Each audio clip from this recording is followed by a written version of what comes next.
Бисмиллахир-рахманир-рахим. Альхамдулиллахи раббил аламин. Вассалату вассаламу аля расулиллахи ва аля алихи ва асхабихи ажмаин. Аллахтың жардамы менен Ашур Каваид фи Таският нафс аттуу китепти окуп улантабыз. Жүрөктү тазалоого болгон 10 эреже. Бүгүн 3-чү эрежеге жеттик. Бүгүн 4-чү сабак биздики. Анан ал-каидату салиса 3-чү эреже. Шейх Абдуразак аль-Бадр, Аллах аны сактаган болсун, айтат: Аль-Кур'анул Карим манбау ат-таскияти ва маинуха. Куран дейт. Куран бул жүрөктүн таза болуусунун бул булагы дейт. Булагы жана башаты. Буга чейин дагы биз эрежелерди алган болчубуз. Буга чейин биз 2 эрежени алган болчубуз. Биринчи эреже биз айткан болчубуз, бул деген таухид, бул ла илаха иллаллах, бул деген жүрөктү тазалоонун негизи болот. Башталышы болот. Жана экинчи эреже биз айткан болчубуз, экинчи эреже бул дуа. Аллах Таалага дуалары менен кайрылуу, бул деген жүрөктү таза болуунун ачкычы болот деп. Ачкычы. Эми мына бүгүнкү сабагыбызда бул 3-чү эреже, ошо адам жүрөгүнүн таза болуусу тууралуу, нафсис тууралуу, ошо кармалып жүрчү, билип жүрүүчү бир эрежелердин бири бул эмне? Куран бул жүрөктүн таза болуусунун булагы болот. Булагы. Жана бул тууралуу Аллах Таала айткан. Аллах Таала Куран айтат: "Ва лакад манналлаху алал муъминина из ба'атha фихим расулан мин анфусихим ятлу алейхим аятихи ва юзаккихим ва юаллихумул китаба вал хикма." Мына Аллах Таала момундарга жакшылык көрсөттү дейт. Мына Аллах Таала момундарга райым кылды. Качан аларга алардын арасынан аларга элчи жөнөттү дейт.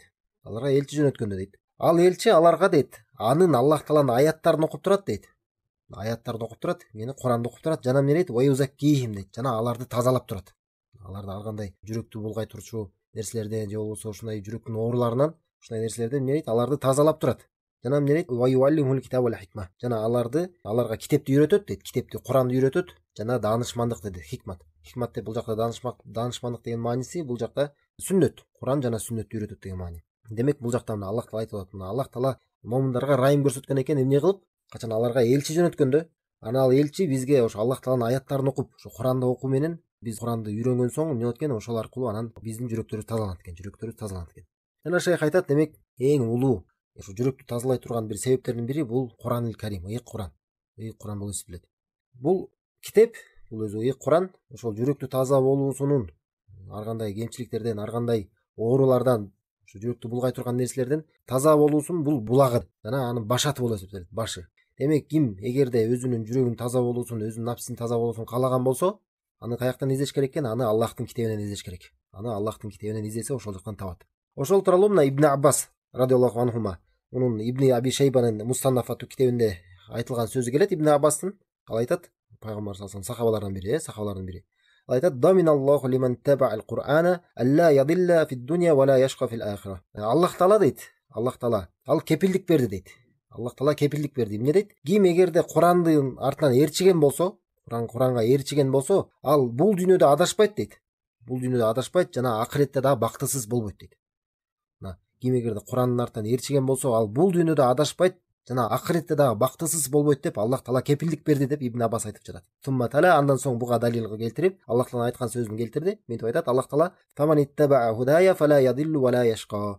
Ким эгерде менден болгон туура жолго көрсөтмөнү ээрчиген болсо дейт. Аллах Таала айтат, ким ошону ээрчисе, ал мени Куранды, ким аны ээрчиген болсо, ал эч качан адашпайт дагы, ал эч качан бактысыз болбойт дейт.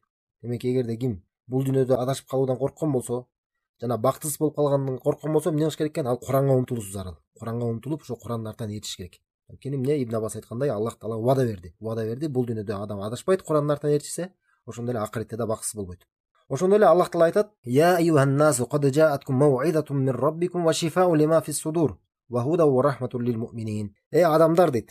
Аллах Таала айтат: адамдар дейт. Силердин Роббиңерден, өзүңөрдүн Роббиңерден силерге насият келди дейт. Насаат келди дейт. Жана бул көкүрөктөгү болгон нерселерге шифаат дейт. Шифа. Көкүрөктөгү адамдардын ошо азыр темасы ушул болуп атпайбы? Жүрөктөгү оорулардан дарылануу. Мына айтат: көкүрөктөгү болгон нерселерге шифа деп Аллах Таала Куранда айтып жатат. Айтат: "Ва худа ва рахматул лил муъминин." Жана ошондой эле туура жолго көрсөтмө, жана момундар үчүн дейт. Мусулмандар үчүн бул ырайым дейт. Ырайым. Куранда Аллах Таала эмне деп сыпаттап жатат? Силердин Роббиңерден келген силерге насаат. Ошондой эле көкүрөктө болгон нерселерге шифаат дейт. Шифа. Жана туура жолго көрсөтмө, жана момундар үчүн ырайым дейт. Момундар үчүн ырайым. Ошондой эле Ибн Кайым рахимахулла айткан сөзү бар. Задул Маат китебинде айтат: "Ал-Кур'ану хува الشفاء التام من جميع الأدواء القلبية والبدنية وأدواء الدنيا والآخرة. Бұл Құран дейді, бұл Құран, бұл бардық оорулардан, бардық жүректің ооруларынан дағы, дененің ооруларынан дағы бұл шифа. Ошондой эле бул дүйнө менен байланыштуу болгон жана акырет менен байланыштуу болгон бардык оорулардан бул шифа болуп эсептелет дейт Құран. Құран эмне? Бул толук шифа деп билишибиз керек. Бир эле жүрөк ооруларынан эмес, ошондой эле дене ооруларынан дагы бул шифа. Мисалы бизде билебиз, рукия деген түшүнүк бар. Дем салып жүрөт, Құран окуп дем салып жүрөбүз. Ушул дагы бул билишибиз керек. Құранда мына шифа бар. Аллах Таала буга чейинки аятта айтпадыбы шифа. Бул ошондой эле кандай жүрөк оорулары болгон болсо дагы, ошондой эле дене оорулары үчүн дагы бул Құранда шифа бар. Эми биз темабыз боюнча эмне керек экен? Мына ушул жүрөк оорулары айтпадыкпы биз? Мына жүрөк, бул Құран адамдын жүрөгүнүн таза болуусунун эмнеси? Бул булагы.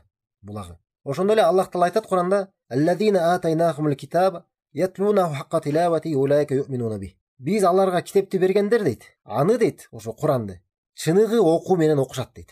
Чыныгы окуу менен окушат. Мына ушулар ага ыйман келтиргендер деп Аллах Таала айтып жатат. Бул аятта, мына ушу Бакара сүрөсүндө Аллах Таала эмне деп айтып атат? Ага ыйман келтиргендер. Кимге ошолорго биз китепти бергендер, алар эмне дейт? Чыныгы окуу менен аны окушат дейт. Эми чыныгы окуу менен хакка тилава деген эмне? Бул эмне деген түшүнүк? Бул деген, мисалы адам жөн эле окуган болсо, бул чыныгы окуу, хакка тилава деп аталбайт. Бул аятта айтылгандай. Чыныгы окуу бул эмне аркылуу болот? Биринчиден Құранды окуу аркылуу болот. Окуйт адам, аны жаттайт, колунан келишинче, канча мүмкүнчүлүгү жетишинче жаттаганга аракет кылат. Жана бул менен бирге аны түшүнөт. Аны түшүнүш керек, жана түшүнгөндөн кийин ага ой жүгүртөт. Жана эң маанилүүсү ошо Құранда болгон нерселерге жараша амал кылат. Мына эгерде ушунун баарын адам аткара турган болсо, мына ошондо бул чыныгы окуган болуп эсептелет. Чыныгы окуган. Ушул аятты, мына ушул Бакара сүрөсүнө кирген аяттарды ушундай мааниде көптөгөн сахабалар жана табииндер бизге түшүндүрүп тафсир кылышкан да. Чыныгы окуу, тилава деп, мисалы биз айтып жүрөбүз, тилаватыл Құран тилават кылуу деп деген түшүнүк бар биздечи. Бул тилават кылуу деген мааниси бул жөн эле Құран окуу эмес. Құран тилават кылуу, Құран окуу деген мааниси бул Құранды адам окуп жана ошонун артынан ээрчигендиги.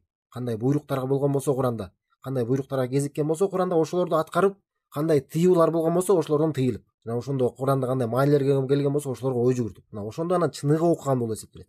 Аллах Таала айтып эмне деп айтты алар тууралуу? Мына ушулар ага чыныгы ыйман келтиргендер дейт. Мына чынынан сахабалар дагы ушундай болгон да. Сахабалар да ушундай болгон. Мына Ибн Масуд жана башка сахабалардан да алар айтканы келет. Мына Ибн Масуддун Имам Ахмадтын Муснадында келген сөзү бар. Ал мынтип айтат: Ибн Масуд радиаллаху анху: "Кана ар-раджулу минна иза тааллама ашру аят лам южавизхунна хатта я'рифа ма'нихинна вал амал бихин." Бизден бирөө дейт, эгерде мына бизден деп кимди айтып атат? Бул сахабалардан да.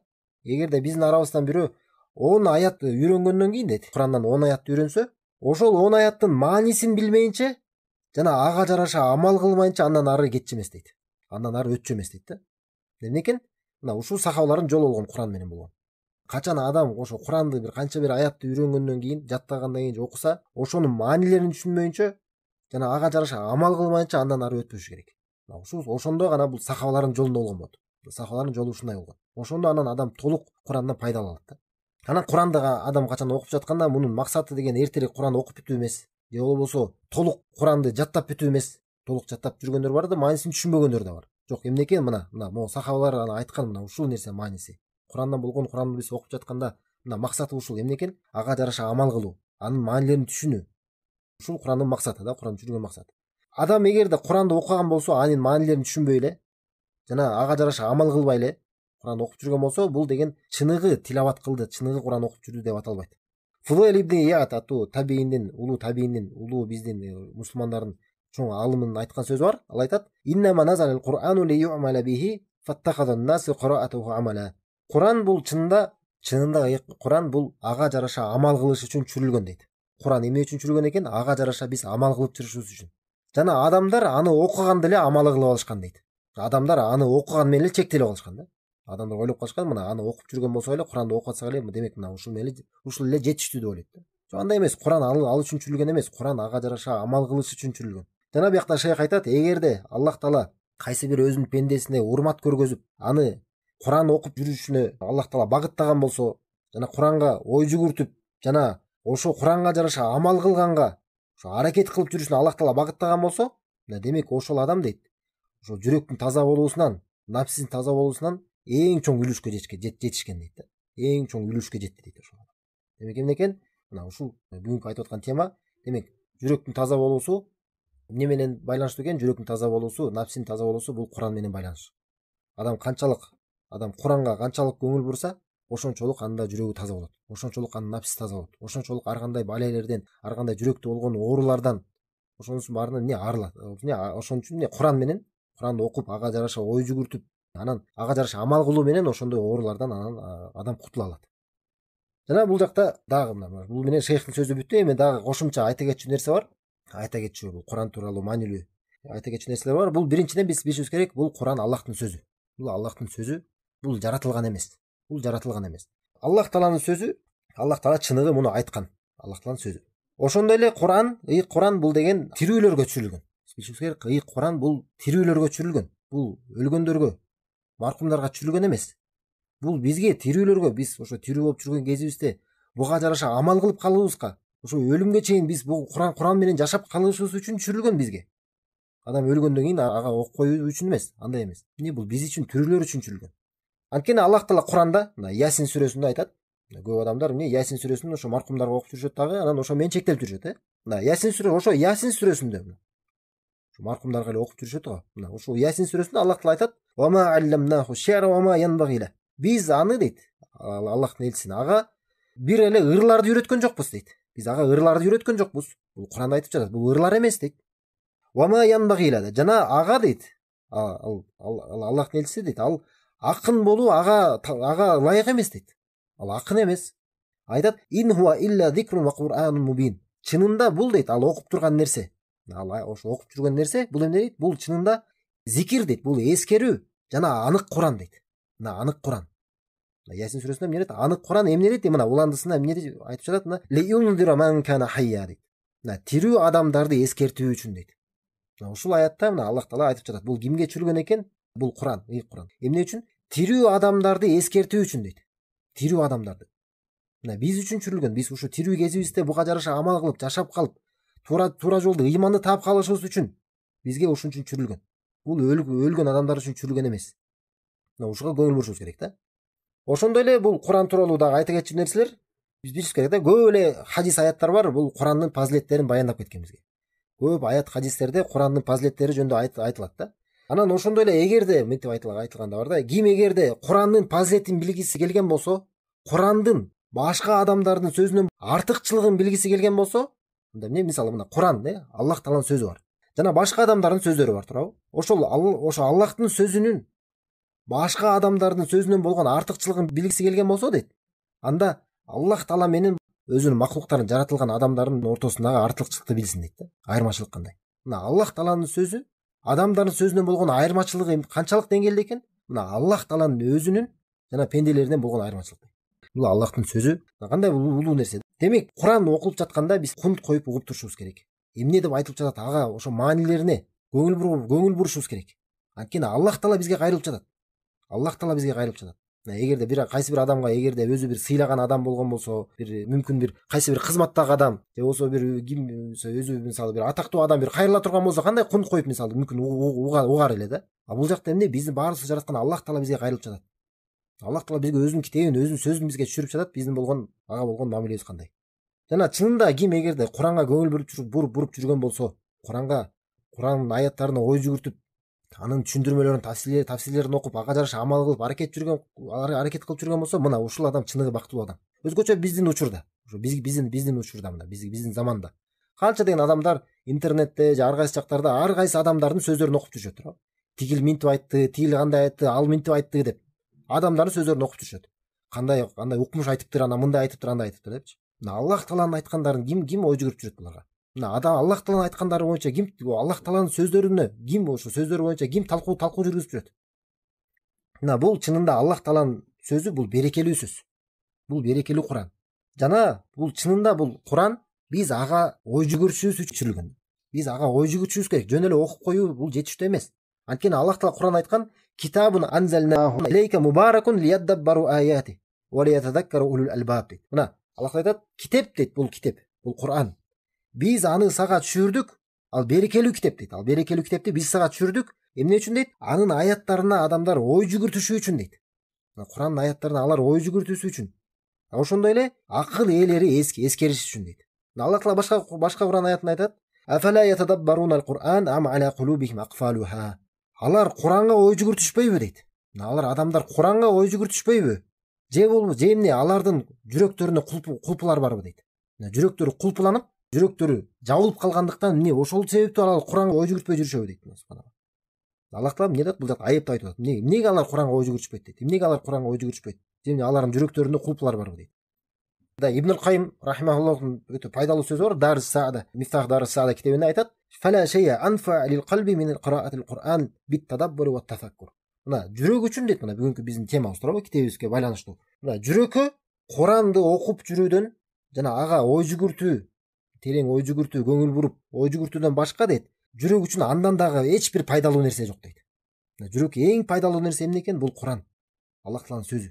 Ким эгерде Куранды окуп, ага ой жүгүртүп, кунт коюп, ага көңүл буруп жүргөн болсо дейт, Ибн Кайым рахималлах эмне дейт? Айтат: "Жүрөк үчүн андан пайдалуу эч нерсе жок" дейт. Жүрөк үчүн эң пайдалуу нерсе ошол.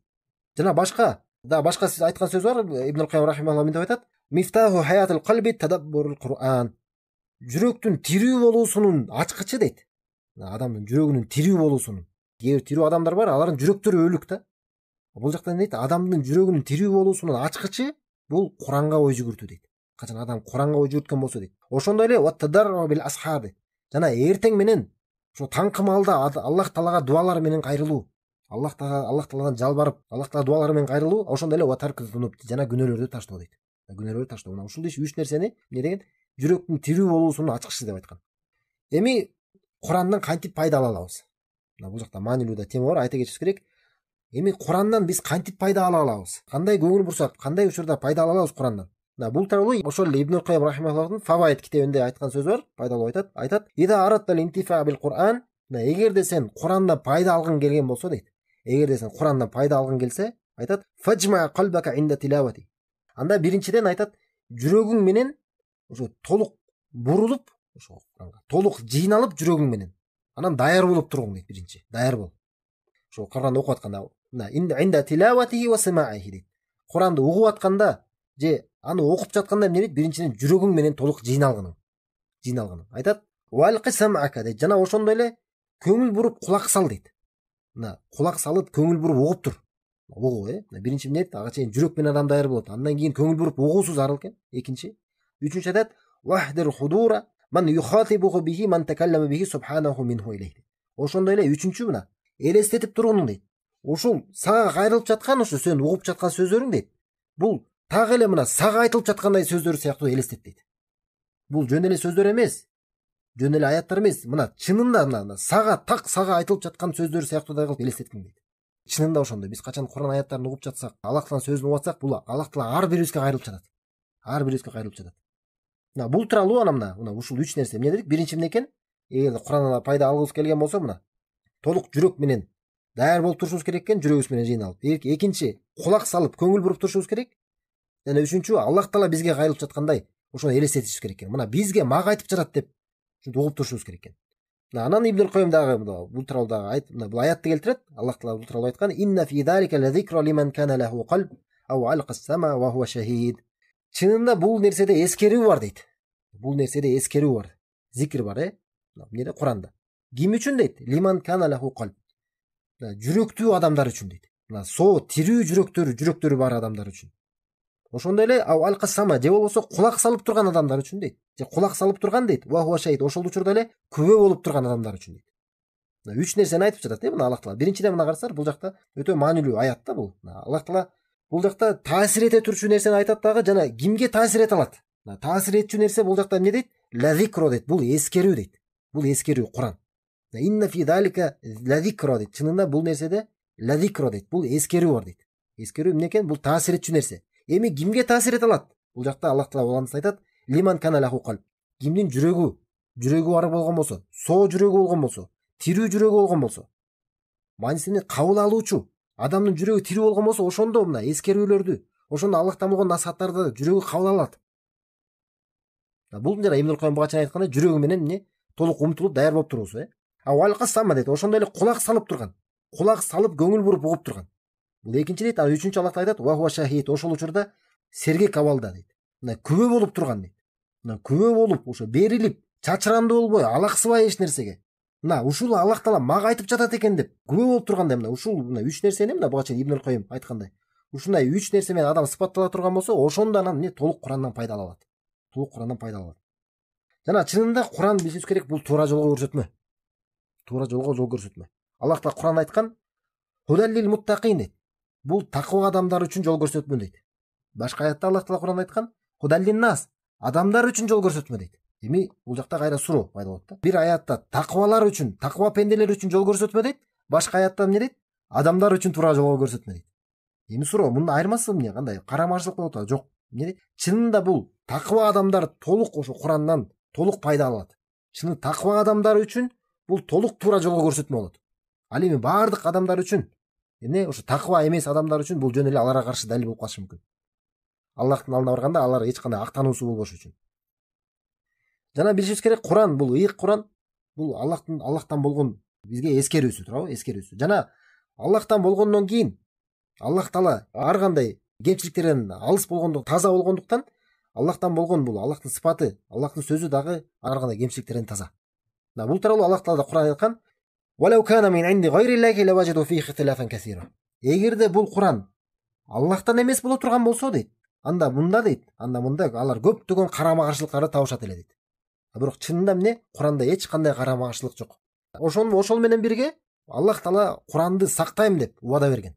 Ар кандай бурмалануудан же болбосо жок болуп кетүүдөн ким эгерде бир бурмалап салам деп бирдеме кылам дей турган болсо, бул Куранга каршы Аллах Таала эмне? Аллах Таала өзү убада берген, муну сактап коем деп. Жана эч ким андай кыла албайт. Аллах Таала Куранда айткан: "Инна нахну наззална зикра ва инна лаху лахафизун." Чынында биз бул эскерүүнү түшүргөнбүз дейт. Биз эскерүүнү түшүрдүк жана биз аны сөзсүз аны сактайбыз деген. Жана чынында Курандын пайдалары чексиз. Адам эгерде Куранга көңүл буруп, Куран менен жашап жүргөн болсо, мунун пайдалары чексиз. Ошондой эле адам эгерде Куранга ой жүгүртүп, Куран тафсирлерин окуп, Куран маанилерине ой жүгүрүп жүргөн болсо, эмне? Мунун Курандын сырлары чексиз. Мына кайсы бир адам эгерде мунун толук сырларын ачкысы келген болсо, эмне болот? Мунун ажайып, таң калыштырчу, мындай адамдар таң кала турган пайдалары, мунун ушул сырлары бул бүтпөйт. Адам терең кире берсе, кайра өзү үчүн ушундай таң калыштуу нерселерди ача берет да. Ушул тууралуу Сахил ибн Абдиллах ат-Тустаринин рахмахулла айткан сөзү бар. Ал айтат: "Лау у'тия ал-абда би кулли харфин мин ал-Qur'ани алфа фахмин." Эгерде бир пендеге дейт, ушул Курандан ар бир тамгага 1000 түшүнүктөн бериле турган болсо дейт, элестесеңер, Курандагы ар аятта эмес, ар сөздө эмес, ар бир тамгага 1000 түшүнүктөн дейт, 1000 түшүнүктөн. Лам яблуг нихаят ма аудаллаху фи аятин мин китабихи. Анда дейт, Аллах Таала ошо өзүнүн китебиндеги бир аяттындагы дейт, толук салган пайдалардын дейт, салган түшүнүктөрдүн аягына жетпейт эле дейт. Мындан эмне түшүнөбүз? Аллах Тааланын бул сөзүнөн Куранда пайдалар чексиз да, пайдалар чексиз. Ал эле эмес, мына ар бир аятта эмес, ар бир сөздүн ар бир тамгасында пайдалар жана улуу маанилер бар. Анан эмне себептен экенин мына айтат: "Ли аннаху каламуллахи ва каламуху сифатуху." Анткени бул дейт, Куран ал Аллахтын сөзү дейт. Анын сөзү бул анын сыпаты. "Ва кама аннаху лейса лиллахи нихаятун факазалика ла нихаята ли фахми каламихи." Ошондой эле Аллах Тааланын анындагы акыры, аягы болбогондой эле сыяктуу, ошондой эле анын сөздөрүнүн, түшүнүктөрүнүн дагы, сөздөрүнөн чыга турган пайдалар дагы, алардын эч бир аягы жок дейт. "Ва иннама яфхаму куллун бимиqdari ма яфтахуллаху ала қалбиhi" дейт. Бирок дейт, ар бир адам Аллах Таала анын жүрөгүнө, анын көкүрөгүнө ачкан, Аллах Таала ачып берген деңгээлдегидей эле түшүнүктөрдү, пайдаларды ала алат дейт. Демек ар бир адам пайда ала алат, мына ар бир адам пайда ала алат. Ар бир адам өзүнүн илиминин деңгээлине жараша, өзүнүн таквалыгына жараша, ар бир адам Курандан пайда ала алат. Сөзсүз эле бул аалымдар окучу китеп эмес. Бул Аллах Тааланын сөзү, Аллах Таала өзүнүн сөзү менен ар бир инсандарга кайрылып жатат. Ар бир адам өзүнүн илиминин деңгээлине жараша пайда ала алат. "Ва каламуллахи гайру махлук" дейт. Жана айтат, Аллахтын сөзү бул жаратылган эмес. Ким эгерде жаратылган дей турган болсо, аалымдар айтымында бул капыр болот. Бул капыр. Ал жаратылган эмес. Аллахтын сөзү түшүрүлгөн. Бул Куран Аллахтан түшүрүлгөн сөз. Түшүрүлгөн дегенде дагы бул демек Аллах Таала асмандардын үстүндө экендигинде, аршын үстүндө экендигинин далилдеринин бири. "Вала яблугу иля нихаяти фахмихи фухумун мухтата махлука." Жана Аллахтын сөзү жаратылбагандан кийин жаратылган акылдар жаратылган ошо адамдардын акылдары ал жаратылбаган Аллах Тааланын сөздөрүн түшүнүктөрүн эң аягына чейин толук жете алышпайт. Ошондуктан Аллах Тааланын сөздөрүн пайдалары, андан алына турган бир ажайып сырлары бул чексиз. Ар сайын адам Куранды кайра окуган сайын, ар сайын ага жакшылап ой жүгүрткөн сайын адам үчүн жаңы пайдалар ачыла берет. Бүтпөйт да бул. Мисалы бир аятты, бир сүрөнү окуйсуң, андан бир пайдаларды алгандай болосуң, бир канча бир убакыттан кийин кайра окусаң, кайра бир жаңыча, жаңы тарабынан, башка тарабынан жаңы сага пайдалар ачылат. Ошондой эле Куран бул, Куран, ошо Куранды окуп жүргөн адамга, Куранга жараша Куран менен жашап жүргөн адамды бул Куран даражаларын көтөрөт, ошол адам даражаларын көтөрөт. Ошону бийик кылат. Бул тууралуу хадис келген, имам Муслимде келген. Хадисте Умар радыйаллаху анху айткан, ал айтат: "Амма инна набиякум саллаллаху алейхи вассалам кат кал" дейт. Мына чынында силердин пайгамбарыңар дейт, саллаллаху алейхи вассалам, ал айткан дейт. Ал айткан дейт: "Инна Аллаха ярфа би хадал китаба аквама ва яда бихи ахарин." Чынында Аллах Таала бул китеп аркылуу кээ бир адамдарды көтөрөт дейт, даражаларын көтөрөт, жана кээ бир адамдарды пас кылат дейт, кээ бир адамдардын даражаларын түшүрөт дейт. Жана бул жакта мына бул китеп аркылуу даражаларын көтөрөт дегенде бул мааниси эмне?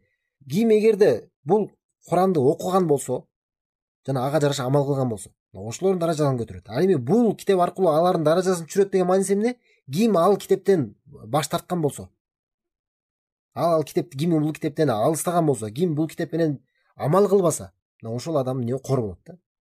Жана билишибиз керек, Куран, пайгамбар саллаллаху алейхи вассалам хадисте айткан: "Ал-Кур'ану худжатун лака ва алейк."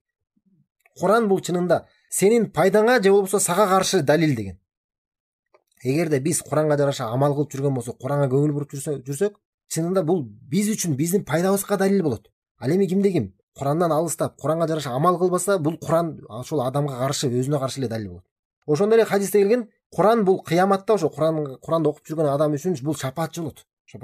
Жана билишибиз керек да, Куранга кетирген убакытка адам эгерде Куранга көңүл буруп, ошого убактын кетирсе, адам ошо кетирген убактысына эч качан өкүнбөйт. Эч качан өкүнбөй турган ошо убактысы, эгерде адам эмнеге короткусу келген болсо, мына Куранга коротсо, эч качан өкүнбөй турган ошо нерсе. Анан ким эгерде Куранга көңүл буруп жүргөн болсо, бул биздин ошо мусулмандардын эң жакшылары болуп эсептелет. Анткени пайгамбар саллаллаху алейхи вассалам хадисте айткан: "Хайрукум ман тааллама ал-Кур'ана ва аллама." Силердин эң жакшыңар, силердин араңарда эң жакшыңар бул ким Куранды үйрөнгөн болсо, жана аны башкаларга үйрөткөн болсо деген. Мааниси бул эмне? Бир эле Куранды окуганды үйрөтүү эмес.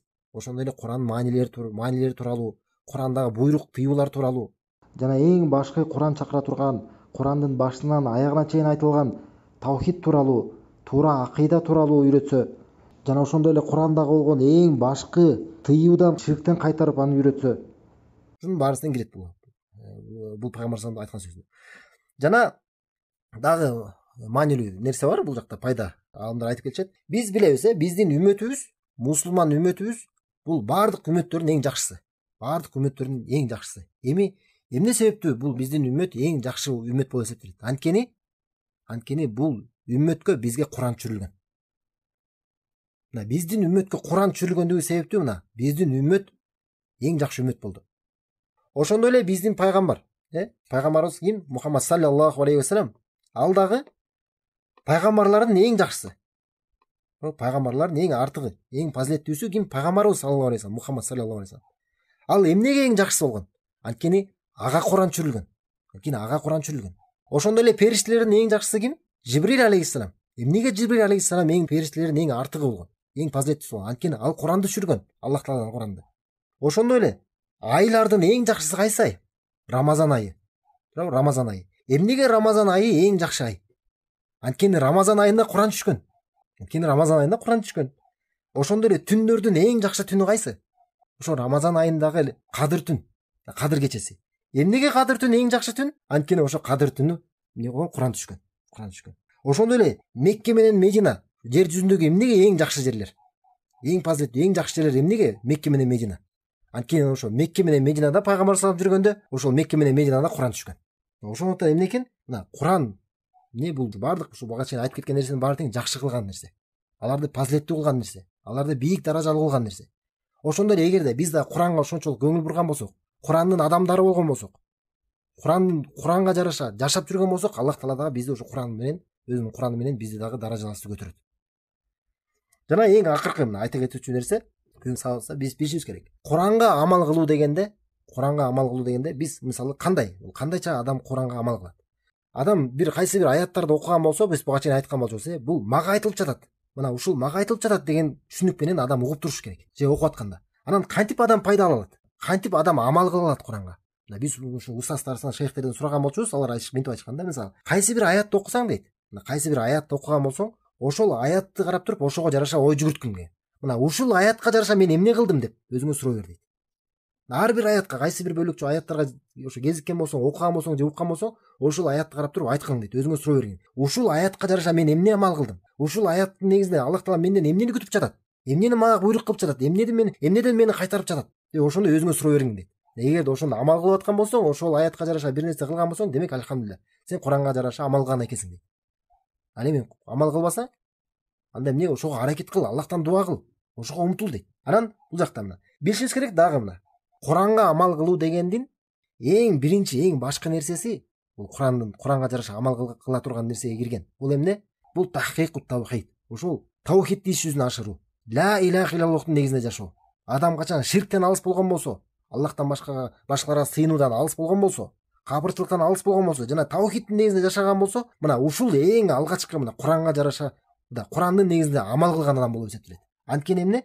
Анткени Куран бул толугу менен баштан аягына чейин бул таухид тууралуу, ла илаха иллаллах тууралуу, Аллах Тааланын акысы тууралуу.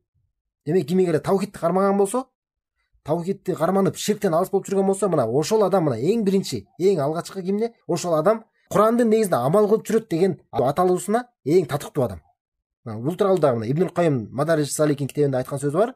Фал Курану куллуху фит таухид дейт. Мына Куран бул толугу менен таухид тууралуу дейт. Аллах Тааланын жалгыздыгы тууралуу. Ошондой эле ва хукукуху ва жазауху дейт. Ошондой эле таухид тууралуу мына Куранда Аллах Таала таухидти бизге баяндайт. Ла илаха иллаллах тууралуу баяндайт, Аллахтын жалгыздыгын баяндайт. Ошондой эле ошонун милдеттери, таухид бизден эмнени талап кылат? Кандай Аллахтын кандай бизден болгон акысы бар? Ошону түшүндүрүп берет. Ошондой эле ким таухидти кармап жүргөн болсо, анын кандай фазилеттери бар? Анын жазасы кандай болот? Ал кандай соопторго жете алат? Жана ким таухидти кармап жүргөн болсо, ошолордун жазасы кандай болду? Буга чейин бизге чейин мисалы пайгамбарлардан, салихиндерден таухидти кармап жүргөндөрдүн алардын жазасы, алардын акыбети кандай болду? Мына ушунун баарын баяндайт бизге Куран. Ошондой эле Куран эмне? Ширкти баяндайт бизде. Таухидтин карама-каршы болгон ширкти баяндайт. Эмне үчүн? Биз андан алыс болушубуз үчүн. Ошондой эле ошол ширктин адамдары тууралуу, мушриктер тууралуу, ширк кылып жүргөн адамдар тууралуу бизге Аллах Таала баяндап берет. Жана алардын жазасы тууралуу. Алардын акыбети кандай болду? Бул дүйнөдө жана акыретте. Демек эмне экен?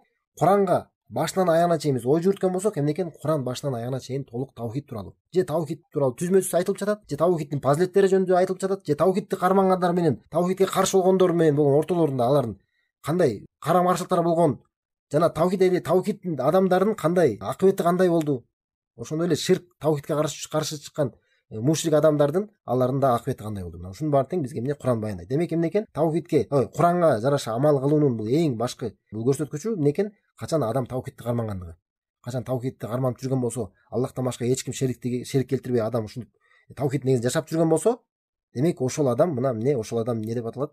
Мына Куранга жараша амал кылгандардан деп аталат. Аллах субханаху ва тааладан сурайбыз, анын баардык көркөм ысымдары аркылуу баардыгыбызды Куран ээлеринен кылган болсун, Курандын адамдарынан кылган болсун, ошондой эле баардыгыбызды таухидтин жана сүннөттүн негизинде бизди бекем кылган болсун, качан биз Аллах Тааланын өзү менен жолукканга чейин. Субханакаллаху ва бихамдик, ашхаду ан ла илаха илля анта, астагфирука ва атубу илейк.